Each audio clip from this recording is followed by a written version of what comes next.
తెలంగాణ రాష్ట్రంలో కాంగ్రెస్ బుల్డోజర్ రాజ్యం నడుస్తుందని బీఆర్ఎస్ వర్కింగ్ ప్రెసిడెంట్ కేటీఆర్ మండిపడ్డారు.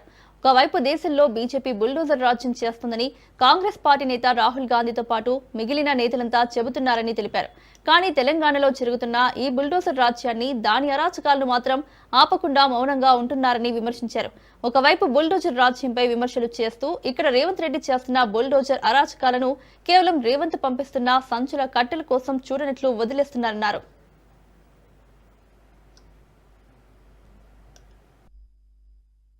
ఇల్లు అన్నారు మీరు హైదరాబాద్ లో. ఒక్కటంటే ఒక్క ఇల్లు హైదరాబాద్ లో ఈ ప్రభుత్వం వచ్చాక కట్టారా? ఒక్క ఇల్లు కట్టారా? ఒక్క ఇటుక పెట్టారా?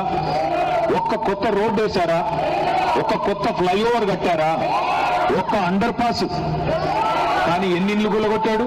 హైడ్రా పేరు మీద వేల ఇల్లు. నిన్న చూశారు మీరు, ఖమ్మంలో 1000 ఇల్లు రాత్రికి రాత్రి ఏదో శత్రు దేశం మీద దండయాత్రకు పోయినట్టు 3000 మంది పోలీసులను పెట్టుకుని పోయి ఆ గరీబోళ్ళ ఇల్లు కూలగొడితే ఏమొస్తుందయ్యా నీకు?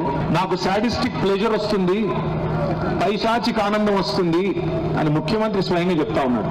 మూసీ సుందరీకరణ పేరిట ఇవాళ రేవంత్ రెడ్డి గారి ఆలోచన ఒకటి. ఆనాడు కేసీఆర్ గారి ప్రభుత్వం ఉన్నప్పుడు నిజానికి మేము అన్ని పనులు మొత్తం తయారు చేసి ఈయన చేతిలో వడ్డిచ్చిన విస్తర్ లాంటి రాష్ట్రాన్ని ఈయన చేతిలో పెట్టిపోయాం. కట్టిన ఇల్లు పెట్టిన పొయ్యి అన్నట్టు కచ్చిగా ఈయన చేతికి అప్పచెప్పినాం.